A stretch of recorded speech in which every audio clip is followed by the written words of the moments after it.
बहुत समय पहले की बात है। एक घने जंगल में एक छोटा सा चूहा रहता था। वह अपनी छोटी सी दुनिया में खुश था।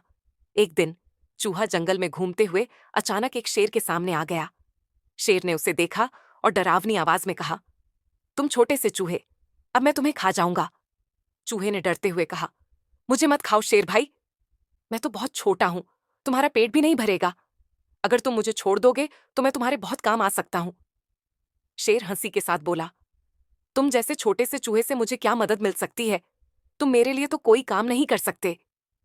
शेर की बातों पर चूहे को थोड़ी उम्मीद हुई और उसने शेर से विनती की, कृपया मुझे छोड़ दो, एक दिन मैं तुम्हारा काम आऊंगा। शेर को चूहे पर दया आ गई और उसने उसे बिना कुछ कहे छोड़ दिया। चूहा डरते हुए दूर भाग गया।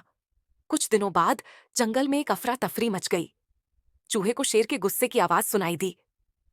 वह दौड़ते हुए शेर के पास पहुंचा और देखा कि शेर एक शिकारी के जाल में फंसा हुआ था। शेर मचला रहा था और बार बार चिल्ला रहा था। चूहा बिना देर किए शेर के पास गया और अपनी तेज और नुकीली दांतों से जाल को काटने लगा। जाल में थोड़ी ही देर में छेद हो गया और शेर जाल से बाहर निकल आया। शेर ने चूहे को देखा और आश्चर्यचकित होकर पूछा, तुमने मेरी मदद क्यों की? तुम तो बहुत छोटे हो, तुम्हें तो मेरे से बदला लेने का मौका मिल सकता था।